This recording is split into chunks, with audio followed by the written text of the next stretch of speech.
ರೇಣುಕಾಸ್ವಾಮಿ ಕೊಲೆ ಕೇಸ್ನಲ್ಲಿ ನಟ ದರ್ಶನ್ ತೂಗ್ದೀಪ್ ಅವರೊಂದಿಗೆ ಜೈಲು ಸೇರಿದ್ದ ನಟಿ ಪವಿತ್ರ ಗೌಡ ಇತ್ತೀಚೆಗೆ ಜಾಮೀನು ಪಡೆದು ಹೊರಬಂದಿದ್ದಾರೆ. ಹೊರ ರಾಜ್ಯಗಳಿಗೆ ಭೇಟಿ ನೀಡಲು ಪವಿತ್ರ ಗೌಡ ಅವರು ಕೋರ್ಟ್ನಿಂದ ಅನುಮತಿ ಕೋರಿದ್ರು. ಇದಕ್ಕೆ ಕೋರ್ಟ್ ಕೂಡ ಒಪ್ಪಿಗೆ ನೀಡಿತ್ತು.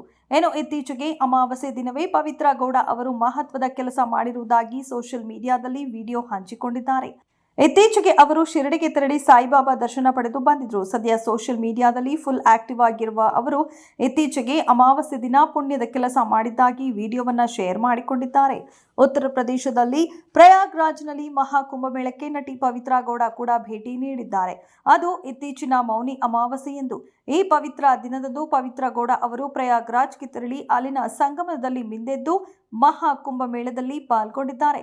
ಈ ಸಂಬಂಧ ವಿಡಿಯೋ ಹಂಚಿಕೊಂಡಿರುವ ಪವಿತ್ರ ಗೌಡ ಅವರು ಕುಂಭಮೇಳ 2025 ಮೌನಿ ಅಮಾವಾಸ್ಯೆಯೆಂದು ಶಾಹಿ ಸ್ನಾನದ ಪುಣ್ಯ ಸಿಕ್ಕ ನಾನೇ ಧನ್ಯಳು. ನಾನು ಎಲ್ಲ ನೆಗೆಟಿವ್ ಎನರ್ಜಿಯಿಂದ ಮುಕ್ತಲಾಗಿದ್ದೇನೆ ಎಂದು ನಂಬಿದ್ದೇನೆ. ಹರ ಹರ ಮಹಾದೇವ ಎಂದು ಬರೆದುಕೊಂಡಿದ್ದಾರೆ. ವಿಡಿಯೋದಲ್ಲಿ ಪವಿತ್ರ ಗೌಡ ಅವರು ಪ್ರಯಾಗ್ರಾಜ್ನಲ್ಲಿ ನಡೆಯುತ್ತಿರುವ ಮಹಾಕುಂಭಮೇಳದಲ್ಲಿ ದೋಣಿ ವಿಹಾರ ಕೂಡ ಮಾಡಿ ಜಾಲಿಯಾಗಿ ಸುತ್ತಾಡಿದ್ದಾರೆ. ಬಳಿಕ ಅಲ್ಲಿನ ಸಂಗಮದಲ್ಲಿ ಪವಿತ್ರ ಸ್ನಾನ ಮಾಡಿ ದೇವರಲ್ಲಿ ಪ್ರಾರ್ಥಿಸಿದ್ದಾರೆ. ಪವಿತ್ರ ಗೌಡ ಅವರ ಈ ವಿಡಿಯೋಗೆ ಕೆಲವರು ಕಮೆಂಟ್ ಮಾಡುವ ಮೂಲಕ ಅವರ ವೈಯಕ್ತಿಕ ವಿಚಾರಗಳನ್ನು ಕೆಣಕಿದ್ದಾರೆ.